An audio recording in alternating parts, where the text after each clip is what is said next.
मध्य Sulawesi के कुलावी पहाड़ी मैदान में भूकंप, बाढ़ और भूस्खलन कभी भी हो सकता है।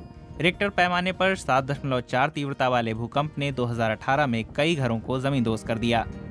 कुलावी जिले में बोलापापू भी बहुत से प्रभावित गांवों में से एक था। कुलावी में पापू सिटी से बहुत सैलानी आते हैं।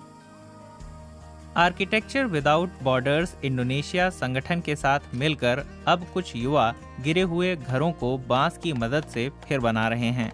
उम्मीद है कि इससे इलाके की अर्थव्यवस्था को भी रफ्तार मिलेगी। पहली नजर में तो ये लोबो जैसे दिखते हैं, जो पारंपरिक रूप से बैठकों के लिए इस्तेमाल होता था। हालांकि अंदर से ये असली कुलावी घरों जैसा ही है, जिन्हें गाम्पेरी या बोलानुआ कहते हैं। मामूली सा फर्क है, ज्यादातर लोग आज केवल लोबो को ही जानते हैं और वो जानते हैं कि बांस के ये नए घर लोबो जैसे हैं। वास्तव में इन घरों की आकृति पारंपरिक कुलावी घरों जैसी ही है। पहले उन्हें डिजाइन दिखाया गया और फिर सिखाया गया कि इसे हकीकत में कैसे बदलना है। बांस काटने से लेकर घर बनाने तक की पूरी प्रक्रिया सिखाई गई। काफी पहले कुलावी में लकड़ी और बांस के घर बनाने की परंपरा थी। समय बदला तो लोग ईंट और कंक्रीट से घर बनाने लगे। पक्के मकान रसूख का प्रतीक बन गए। हालांकि विनाशकारी भूकंप ने इन घरों को मलबे में तब्दील कर दिया। बहुत से लोगों की जान तो इन भारी मकानों के नीचे दबने से हुई। अब लोग भारी बिल्डिंग मटेरियल का विकल्प ढूंढ रहे हैं। इंडोनेशिया में बांस खूब उगता है। ये हल्का लचकदार है जो भूकंप का सामना कर सकता है। रब्बानी रोमिस मारवान और उनके साथी कई महीनों से इसमें जुटे हैं।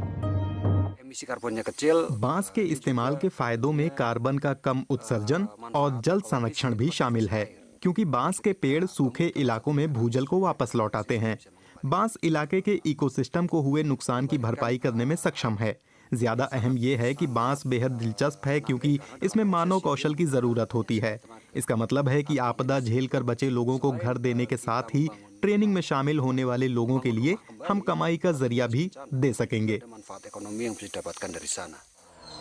बांस के घर अब भी बनाए जाते हैं, लेकिन रहमत सालेह कहते हैं कि लोग उन्हें अच्छी नजर से नहीं देखते।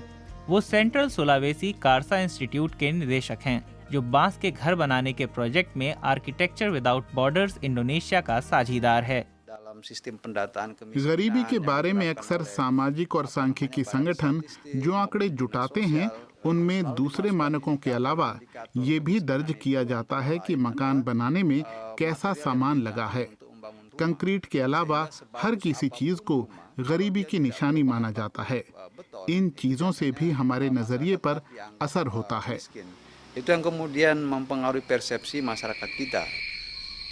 बहुत सारे लोग इस इलाके में कंक्रीट के ही घर बनाना चाहते हैं, भले ही इस तरह की सामग्री स्थानीय परिस्थितियों के अनुकूल हो या नहीं।